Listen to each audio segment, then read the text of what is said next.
Umred police station अंतर्गत मकरदोकड़ा तालाब में मृत मिले यश गानार मर्डर केस में अब नया मोड़ आया है। यश की मां ने पत्रकार परिषद लेकर उमरेड पुलिस द्वारा सही तरह से जांच न किए जाने का आरोप लगाया है। साथ ही सीसीटीवी कैमरे में दिख रहे अन्य 2 व्यक्तियों पर कार्रवाई की भी मांग की है। वाठोड़ा पुलिस स्टेशन के अंतर्गत रहने वाले यश गानार के उमरेड पुलिस स्टेशन अंतर्गत मकरदोकड़ा तालाब में मृत मिलने की गुत्थी अब और भी नए मोड़ ले रही है। मृतक यश की मां ने आरोप लगाया है कि एक लड़की से उसके प्रेम संबंध थे तथा लड़की के परिजनों ने उसे जान से मारने की धमकी दी थी। साथ ही उसके साथ जा रहे 2 युवकों की भी जांच की मांग इस पत्र परिषद के माध्यम से यश की मां ने की।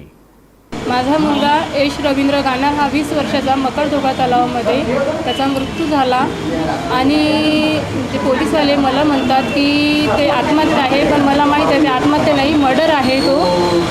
आणि मी त्यांना रिक्वेस्ट केली होती उमरेड पोलीसवाल्यांना की तुम्ही टोल नाक्याचे कॅमेरे चेक करावा। त्यांनी न करता मी स्वतः जाऊन तिथे कॅमेरे चेक केले आणि त्याच्या गाडीवर 2 लोक दिसले मला ते।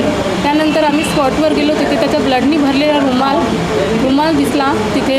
त्याच्या बॉडीवर शर्ट नव्हता। जेव्हा तो आम्हाला तिथे तलावामध्ये सापडला त्याच्या बॉडीवर शर्ट नव्हता, त्याचा गळा कापलेला होता, त्याची जीभ बाहेर होती, त्याच्या डोक्याला मार होता, शर्ट नव्हतं त्याच्या अंगावर, त्याच्या पॅन्टची चेन खुली होती। तर मला ते फक्त एवढंच म्हणतात की तुमच्या मुलांनी आत्महत्या केली आहे आणि त्याच्यावर ते मला काहीच म्हणजे असं समाधान म्हणजे त्या केसबद्दल असं काहीच देत नाही। मी वारंवार त्यांना फोन करते तर त्यांचं ते उलटं बोलणं की आम्ही तुमच्याच केसचं हे करत आहोत, आमच्याकडे भरपूर असे केसेस आहेत, आम्ही तुमचं करत आहोत। आणि मी त्यांना 2 महिने झाले त्यांना मोबाईल दिलेला आहे माझ्या मुलाचा CD काढायला, त्यांनी अजूनही ते CD काढलेली नाही असं ते म्हणत आहे। तर तुमचं शक कोणावर आहे? शक मला मुलीच्या वडिलावर आहे, कारण तो माझ्या मुलीचे बाबा आधी माझ्या घरी 3दा येऊन गेले। त्याने 30 जूनला पण माझ्या घरी येऊन गेले, माझ्या मोठ्या मुलाला धमकी देऊन गेले, लहान मुलाला माझ्या मारून गेले। ते 4-5 पोरं घेऊन आले, लहान मुलाला माझ्या मारून गेले।